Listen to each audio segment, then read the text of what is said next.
Oh, that was a different guy, so I guess.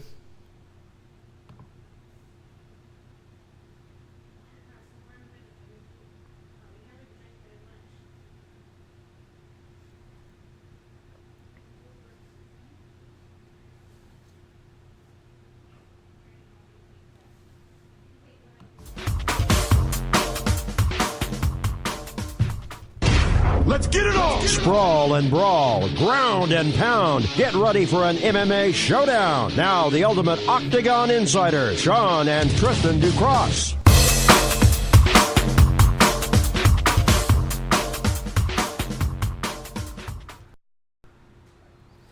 What's up, everybody? Welcome to the Ducross Brothers Sports Warriors. I'm Tristan Ducross. On my side, as always, my partner in crime, the one and only Shaun Ducross. And yeah, guys, we're here.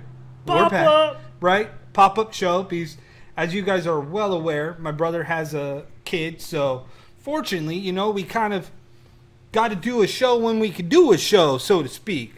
So in the meantime, welcome. A lot of stuff to get to in a short amount of time, right, Shaun? Yeah. UFC 242 happened. Was headlined by Khabib and Dustin Poirier. And boy, was it that kind of like an interesting turn of events, because when we're talking about this fight, we thought that it would be interesting matchup stylistically between the two. You got a really down, grimy, dirty wrestler in Khabib. Yeah, Dustin Poirier, that kind of was there where you can kind of stand up and kind of take that edge. And in this fight, you thought that's where Dustin would kind of keep it. Yeah. That you thought that's where if Dustin was going to win, he was going to win based on the standing ability and defending the takedowns. The fact that he was unable to do that, and from what I heard, was that he had a nasty rear naked choke in on Khabib. But Khabib weathered that storm. It was actually a guillotine, and that was sick. And yet, somehow, Khabib rolled out of it and then locked in his rear naked choke. That's what it was. So you look at everything and you see what was going on in that fight. It's like, man, Khabib's a beast. Like, I'm trying to discount some efforts that he's doing in terms of the level that he's at, and going, hey, you know what? He shouldn't be doing what he's doing. Absolutely. Because he's making it look so easy and so effortless. It's just like, wow, really? This guy? It was just like the years when Conor McGregor came up, and you're like, oh, this guy's just talking out of his you-know-what. He's not that good. And then he runs off things that make you go, I want to hate this guy. I really do. Absolutely. But he's really good. It's the same thing with Khabib. He's really good. And you know what he's going to do is take you down and beat you unmercifully and make you look bad doing it. One thing that was really interesting is that, again, I hear a lot of people talking about Khabib. And I was watching this fight. Like, I get as a wrestler, right? And your bread and butter is to grind out a victory, grind out a win. And I get it, right, Shaun? Yeah. But, man, for the amount of fans that said that it was boring or it was uneventful, I disagree with that, because he did what he was supposed to do as a wrestler. As a wrestler. Did what he was supposed to do. My only thing is that I kind of go back to along the lines of a couple years back, Shaun, remember? There was a young lady running through the division, running after division, stacking up wins. But, man, it was a one-dimensional fight. Khabib, as good of a wrestler as he is, his blueprint is now out there. Just like a young lady's blueprint was out there from the beginning, and that was Ronda Rousey. The blueprint was out there, is that she could not stand there and trade and fight one-on-one with somebody to stand up that was so much better. That's Khabib's problem.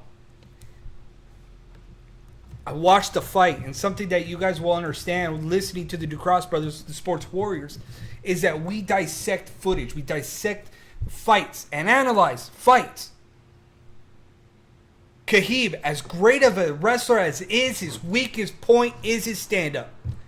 Dustin Poirier, if he could have landed a couple of those shots when he was going wild, stayed within himself, that might have been a different plan. The outcome could have been different. You look at that sick guillotine when Khabib rushed in, left his neck exposed, and got caught.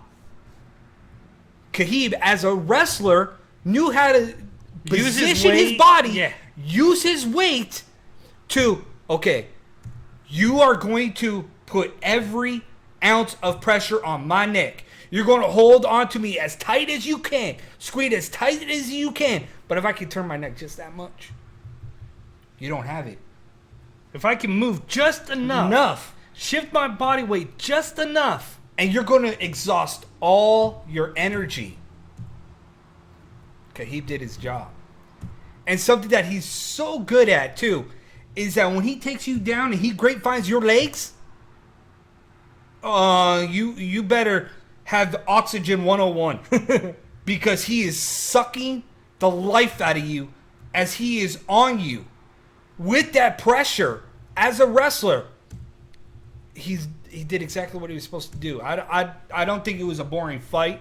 And I love the fact that after Dustin had to let go of that guillotine, and again, as a fighter, you turn over, you give your back, 90% of the time, you're done. Especially with the wrestler that has the pressure that Khabib did. You're done. That happens. Dustin Poirier gave a valiant effort. Came up a little short. just a little bit.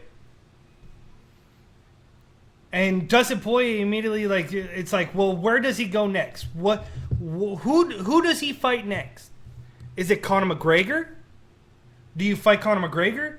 Do you fight the winner of Jorge? Well, no, not really. I mean, I'd say, do you fight the winner of Jorge Masvidal and Nate Diaz? But I mean, those two guys are basically on a collision course for whoever and whatever, because they're fighting for the baddest motherfucking title on the planet. I love that. Love that. You announce a title called the BMF. You said it. Baddest motherfucker on the planet. And not making it up, it's facts. It is out there. Everybody knows what this title means, and it's a one-off. That's cool. I'm okay with that. One-off. Cool. Okay. One reason why I'm okay with that is because you're talking about Nate Diaz, who says he is a gangster. A gangster. Versus another one. Apparently, this title, Shaun, was offered before to the Colby Covington and Usman fight. We know Colby still has an issue, still has a vendetta against the UFC about money. Jorge Masvidal says, man, some people are going to be pissed when they see his pay. Because he's getting paid. Well, the good thing is finally he's getting paid. The good thing is, again, freaking Nate Diaz is a draw. Win, lose, or not, dude. Nate Diaz is a draw. The fans like Nate Diaz because Nate Diaz is real. The biggest difference between him and Nick is you get what you get with Nate, and Nate's not afraid to put himself out there.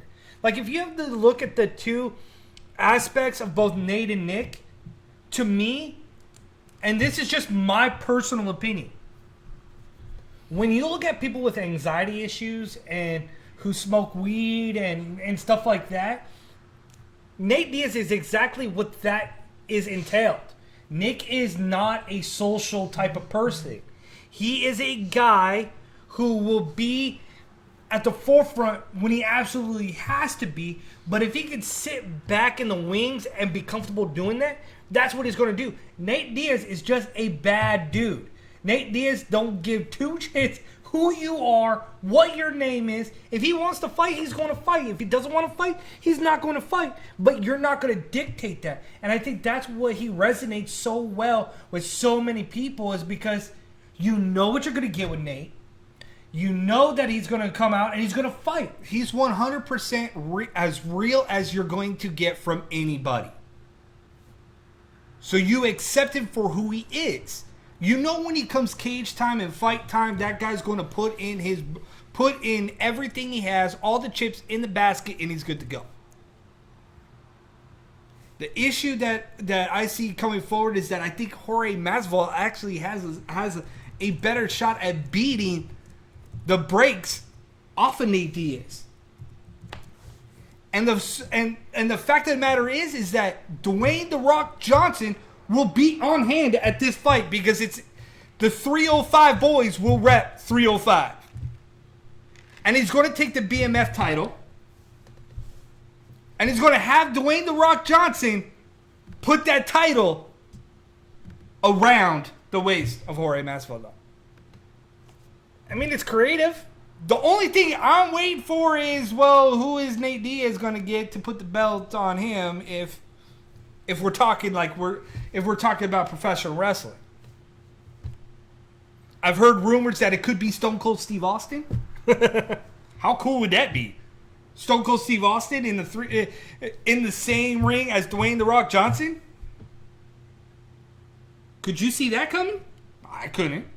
I think that would be pretty cool. I mean, it would almost be fitting if you went ahead and you had, like, The Rock show up at a UFC fight and walked into the cage to hand that BMF title. Yeah. I still want to know what the BMF title is going to look like. Because let's be real. That stuff that's out there right now is Photoshop. Yes, it is Photoshop. It looks like somebody took the idea of what the hardcore WWE title would look like and mismatched it into a UFC title. Right. Let's take what the new UFC title looks like and let's mix it up with what it could look like with the BMF logo in it and like, oh my goodness, guys, you guys got way too much time on your hands right now. Way too much time.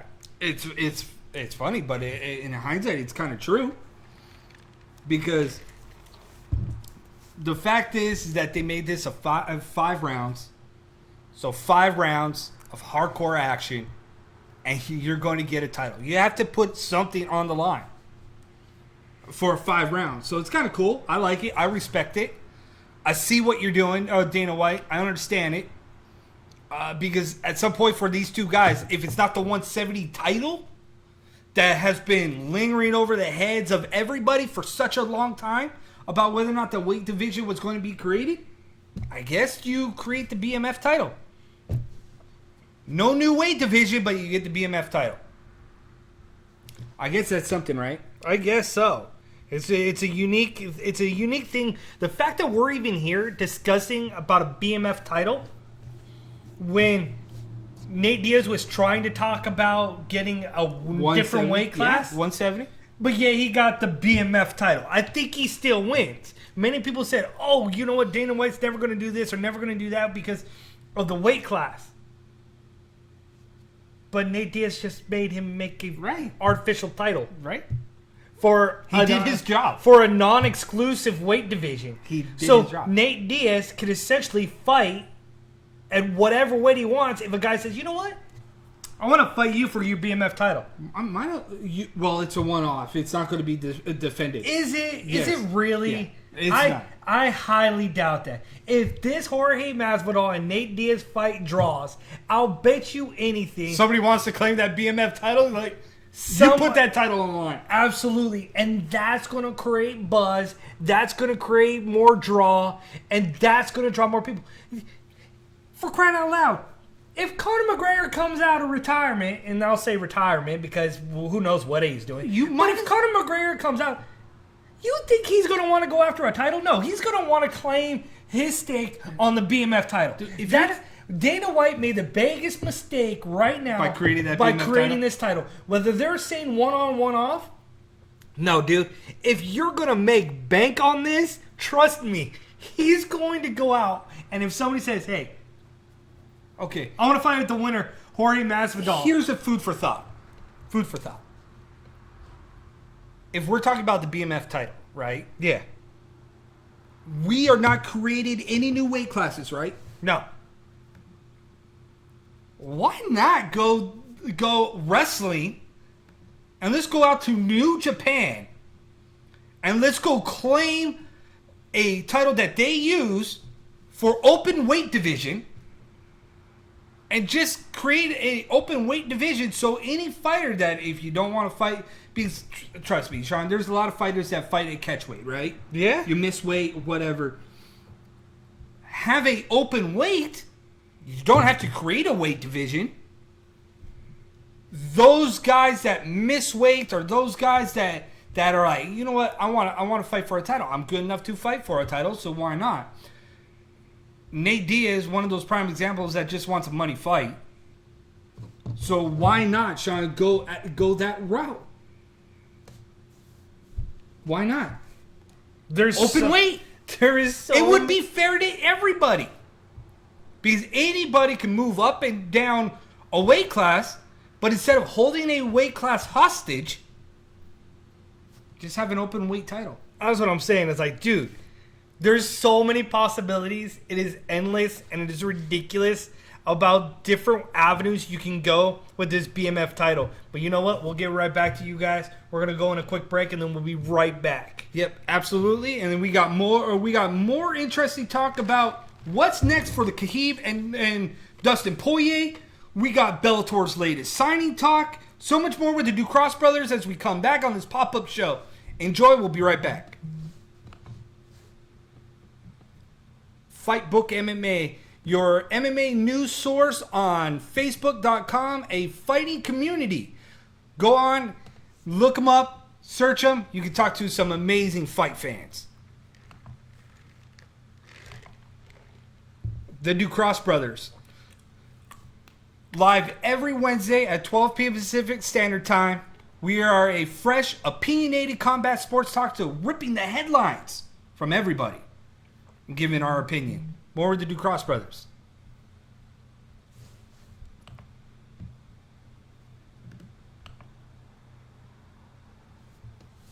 What's up, everybody? We are back. We are the Ducross brothers, Sports Warriors.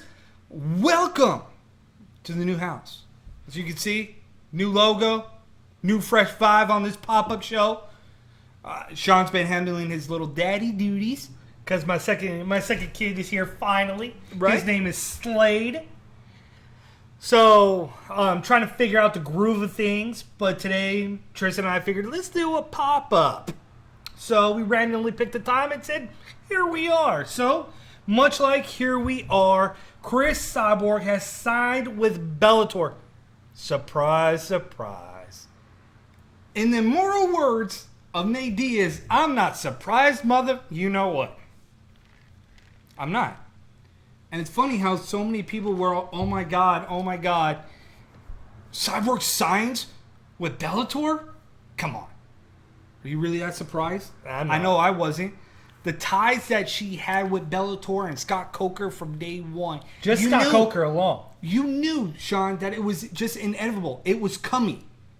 At some point of her career, she was going to go to Scott Coker.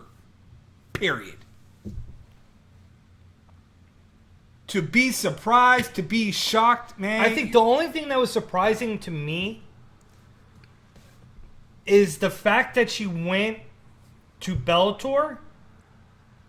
And I guess it goes to show the level of competitiveness that is still within Cyborg, because to me, at her age, and maybe not necessarily her health concern, but because of the horrible weight cut she had in the UFC, I would have almost put my money on it and said that she was going to land in PFL in a shocking surprise twist and be that fact that she would run through that division, claim $1 million every year, and be the highest paid women's fighter in the history. Now Bellator released in their press release was that she is the highest paid female performer.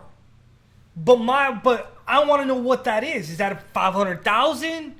Is that really, did they give her $1 million? Right. Like, what is the pay? I haven't seen the pay yet on what she's getting to establish her as the highest paid women's fighter. See, so to me, there would have been multiple different avenues for me to go. Was that if I'm Chris Cyborg at her age, I would have said, you know what, let's go. Let's pivot. Okay? I'll take the easy route. I'll take the easy money grab. I'll call it a day. Or if you're Chris Cyborg, like we talked about it on the last show we did before we went on hiatus, was that one FC was discussing about the potential possibility of creating a 145 women's division with their transition over to the United States. So if you're a focal point, that's more paid, more money. Again. So wouldn't you want the avenue to be the poster child to a new movement? I don't know, because when you look at it, again, Bellator does something completely different with their contracts. Completely different. When they signed Benson Henderson, it was due to the fact that Benson Henderson wanted to do other outside endeavors. Yes, remember? and she wants to do boxing. Not just boxing. Kickboxing? Nope. Muay Thai? Nope. What? She wants to compete in Rising? Nope. She wants to act? Nope. Then what else is there possibly for her to do? Really? That's in a crossover with Bellator that I did not just name. Where do they have their hands in the cookie jar, Sean? They've been having a working relationship for years. Fill me in. Impact Wrestling. Oy vey. Chris Cyborg, the deal that iced the cake was the fact that she can not only go into boxing and compete, but she could dip her toes into pro wrestling. Why? Because she says it's now the more... Bobby Lashley was a failed experiment. He had a decent run in Bellator, but ultimately he ended up back in WWE and not in Impact Wrestling. He's not even competing in Bellator now. That's very true. But yeah, so she wants to compete in pro wrestling, whether that's Impact or AEW or the WWE, where Ronda Rousey just seemingly vanished by the wayside. Even though she's killing it on YouTube with her little short things. But right. But but the thing is that, so the pro wrestling, the boxing, she says it's all part of her branding. And she's looking to create more money from the finances because she also no longer has to wear a $5,000 uniform. She could go out there and get multiple brand offers. She could do multiple things now that just not solely on her. I totally get it. I respect that. I respect the hustle. Good job. But the word on the street is that, brother, I keep telling everybody when Cyborg signed that there was only two people that they could sign her for that could face off against her. That was Arlene Blancow, and that was also Julia Budd. Well, because Julie Budd already put her 2 cents in that she was So did welcoming Arlene. Cyborg. So did Arlene. But So- I love the matchups, and now you get it. It has been signed, and it's supposed to be announced. Cyborg versus Julia Budd for the featherweight title. You know what's interesting, Tristan? Is that when you discuss about Bellator and the UFC, remember when Bellator and Scott Coker, when the Scott Coker era took over in Bellator? Right.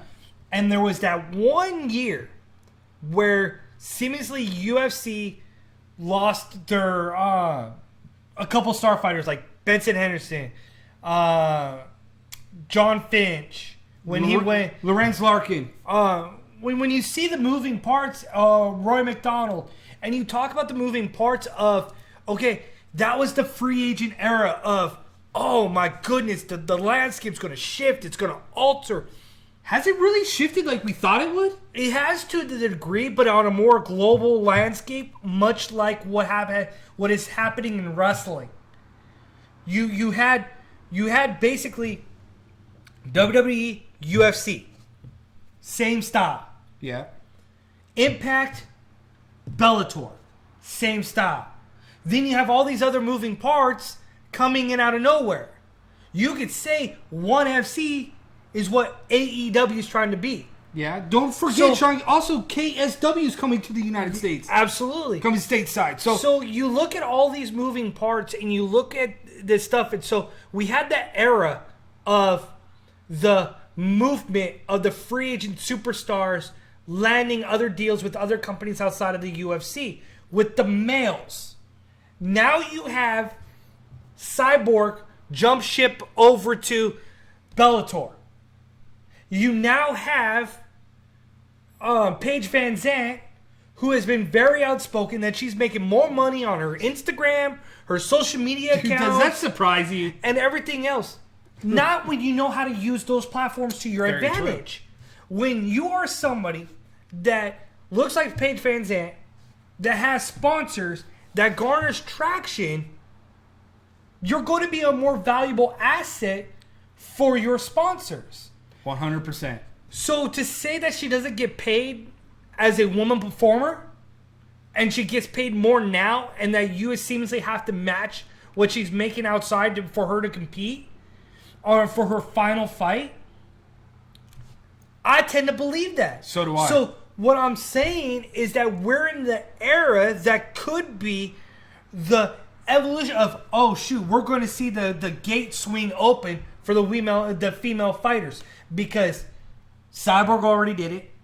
Kat Zingano was just released. Kat Zingano's not done. No. Nor does she have a name that is diminished in the female world.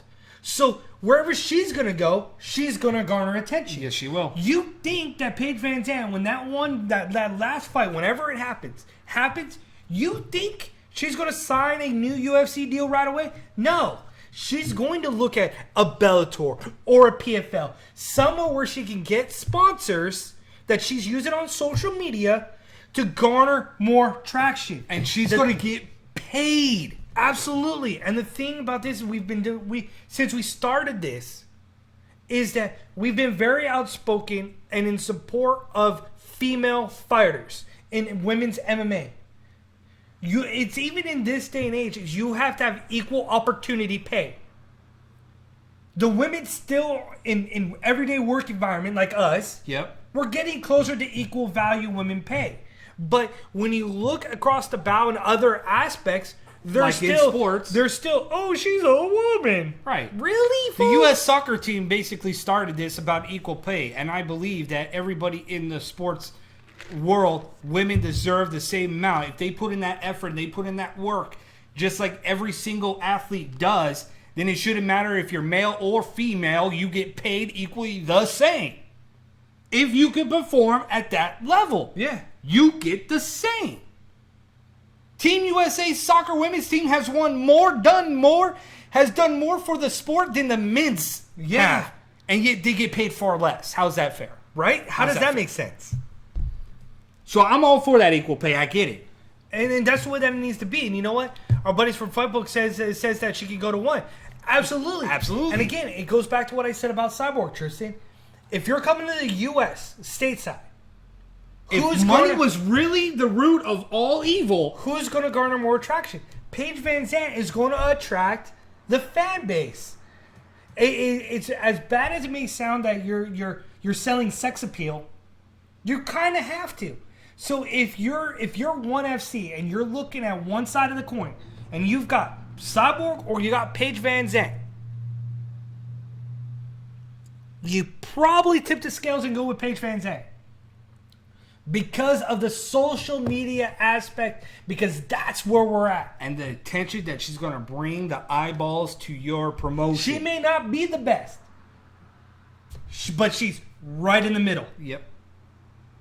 And she knows what she needs to do to make money And now. she will garner interest. So if ONE FC already has her weight class. Yes. But also don't So you don't forget, have to create a new one. ONE FC also has deep Can you pockets. imagine Paige Van Zandt on the U.S. soil versus Angela Lee? I'm just saying. Hey, Fightbook, yo, tell your boys over at ONE, yo, the Sports Warriors just said you gotta hook that one up. Money is out there for The money these grab women is there fight- for that one. Oh, absolutely. Sure. The money grab, the possibility. You're coming over here and the possibility of that you could take a star like Paige Van Zandt or even Kat Zingano. Yeah. Come across the bow. join ONE FC on U.S. soil. There's a lot of Eyeballs. Like, Shaun's daughter goes like this. I can see you. I can see. The future is now for combat sports, and it's not just by the UFC. There's so much potential right now outside of the fight game, and if you know how to do it, all the power to them. There's so many avenues right now, and you talked about that in the era of when the males started to figure out the MMA game a little bit. Now it's time for the women to start figuring out their place in the MMA game and how they can get their fair share. You got people that always talk about money, always talking about, I don't get paid this or I don't get paid that. Well, when you start making that money on the outside and you start hustling and that money starts rolling in and it starts coming, you know exactly what you're there for. You know exactly how to make that money. And people are going to have to come up to that level in order to keep somebody or push somebody aside. Yeah, absolutely. Those are the only two options. No in between. No. There is no more in between. But you know what? We'll be right back. We're going to go do our last break here, and then we'll get back into our final topic of today. Fightbook MMA, your number one MMA community out there on Facebook.com. You want to talk some combat sports or get the latest news? Look up Fightbook MMA.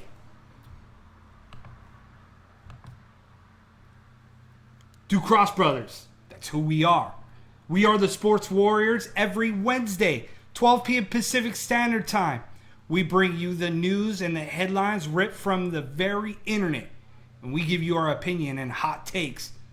Every Wednesday at 12 p.m. Pacific Standard Time on YouTube. Go ahead, subscribe.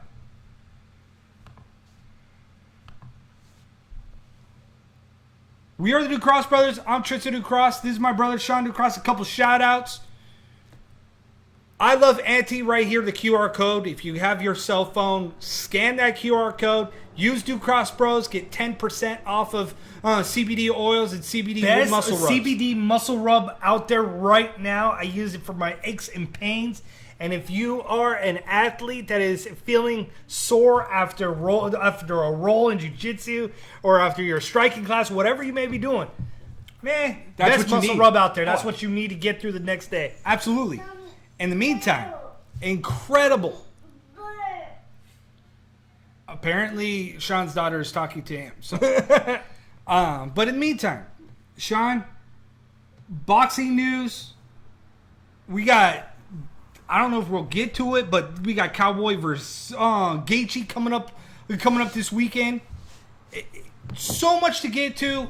We've had an amazing time right now getting back into the swing of things. I hope you guys like what you're listening to right now. If you just go, if you're watching this on YouTube, hit the subscribe button, hit the bell icon so you don't miss an episode of the Sports Give Warriors. us a thumbs up. Right? Like us. Give us a thumbs up. Show us that you like what you're seeing. Again, we're a different combat sports talk show. We're not your stereotypical combat sports talk show. We break down fights. We break down fight cards. We give you opinions on hot topics. That's what we do. We are the Ducross Brothers. In the meantime, Canelo has his fight, and it's not Triple G. No. Sergey Kovalev will be the next in line against Canelo Alvarez. But wait a minute. We are talking about weight divisions. Wait, right here. Weight divisions. 2 weight divisions is what Canelo's going to come up to. 175 is where Canelo will fight. It'll be on the same evening as UFC 244. Yeah, Nate Diaz versus Jorge Masvidal. Like, what are fight fans going to do on that night? Will This they is tune like in? what wrestling fans are going to do on Wednesday night. Are you going to tape AEW and watch NXT? Are you going to watch NXT and tape AEW? Yeah, but that's on free TV. I'm just saying. You're not going to pay Canelo and Kovalev, and you're not going to pay for Nate Diaz and And Masvidal. how many people got free links? Okay, so See? You pay for one and you get one for free. I will pay for the UFC 244 and I will get a free link. And I'll watch a boxing event because I'm not spending $60 for a Canelo Alvarez versus Sergey Kovalev. I can't believe, like, the fact that Canelo's moving up to light heavyweight with an opportunity to claim another 2 titles. Yes, he's fighting for Kovalev's titles. Like, he already has 4. He can add 2 more. That's ridiculous. Like, how does a guy move up 2 weight divisions and get an opportunity to fight for the dude's 2 titles in light heavyweight? Money talks, BS walks. The only thing I'm scared about this fight, man, is that the fact that Kovalev is longer, much rangier fighter. Canelo, short in stature. The only way Canelo wins this is that he's going to have to try to get inside, John. He's going to have to try to get inside that reach of Sergey Kovalev. He's going to have to try to finish this fight on the inside. If he doesn't get inside, this ain't no easy fight. This is no cookie cutter fight. Sergey Kovalev is a fighter and is a world champion. 29 of his 34 wins have been knockout. Yes. And so the question is, can he get inside? Or my question is, with the added weight that he will have moving up in weight, will it slow down Canelo?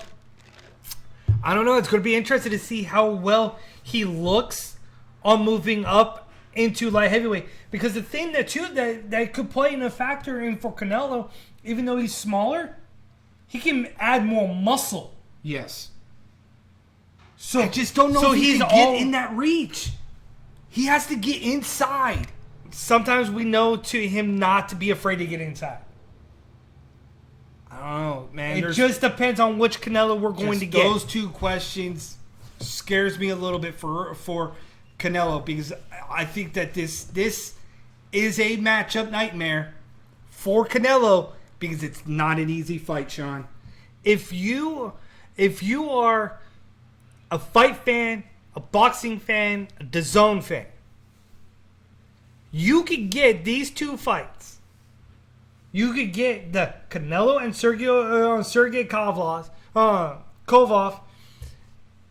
DAZN, and Andy Ruiz versus Joshua because of the bill cycle that it falls on for $19.99. Yeah. See, again, I would pay for that for those 2 fights. I would not pay $60 for a fight. Just saying. Get your phone, get DAZN, and then you can watch. You can watch on ESPN Plus. You can watch your Nate Diaz versus Jorge Masvidal for the BMF, the baddest mother effer title. You can watch it same night, November 2nd. Yeah, going down. Great fight night for fans. You get like 4 incredible fighters in the fight game. Can't knock it. But before we head out here real quick, Sean, I just want a quick touch on, before we tip our hat and say goodbye, is that UFC Fight Night, September 14th, Cowboy versus Gaethje. Gaethje's been chirping at the mouth on social media about Conor McGregor. I hope he's not looking past Cowboy, because that's what I was thinking. Gaethje needs to flip the script. He's lost. But he has a very gamed opponent that is not afraid to stand there and trade. And make no mistake about it, there ain't going to be no defense coming in this fight. These guys are going to look to put on a war, put on a show, but also a guy that's on this card that hasn't fought in 4 years. Last loss to Frank Mir in 2015, that's Todd Duffy versus Jeff Hughes. I'm looking forward to see what is left in Todd Duffy, because he's still around our age. So he still has a lot to prove. See, and you're looking at the fact that Justin Gaethje came off a war with Edson Barboza, knocked him out, and now he's coming off a 2-fight win streak. He's fighting, like you said, a gamed opponent in Donald Cerrone. Man, We talked about when Justin Gaethje first came into the UFC was that against Eddie Alvarez, you wanted to see a war, you got a war. This was the guy that was going to be a war. Yep. This is the same potential.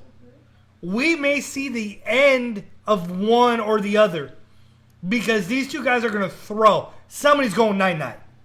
And like you just mentioned a few seconds ago, Todd Duffy returns after 4-year hiatus. It'd be interesting to see what his physique looks like. Right, and see if he's healed up because the knee surgeries, the MRSA, see how his body actually reacts to getting back inside the cage because it's different to be training and being out there and being active. It's one thing to step through those cage doors and put it all together and see how he handles it. Absolutely. It's going to be interesting. Different. But we are the New Cross Brothers Sports Warriors. Again, click that subscribe button, click that bell icon, because right now my brother has a very fresh newborn, and we can do the show as a pop-up. So when we go live, you get notified that we're live, and you can come over and join us. Until next time, we are the Ducross Brothers. I'm Tristan Ducross. This is my brother, Shaun Ducross. Hit us up on Facebook, Ducross Brothers. Hit us up, add us, don't care. We'll talk combat. Give us a thumbs up. Let us know you like the show today. Yes. Hit the thumbs up icon down there below our live show and shows that you love us. Until next time, we are out of here. We are the Ducross Brothers Sports Warriors. Let's get it on! Sprawl and brawl, ground and pound. Get ready for an MMA showdown. Now the ultimate Octagon Insider, Shaun and Tristen Ducross.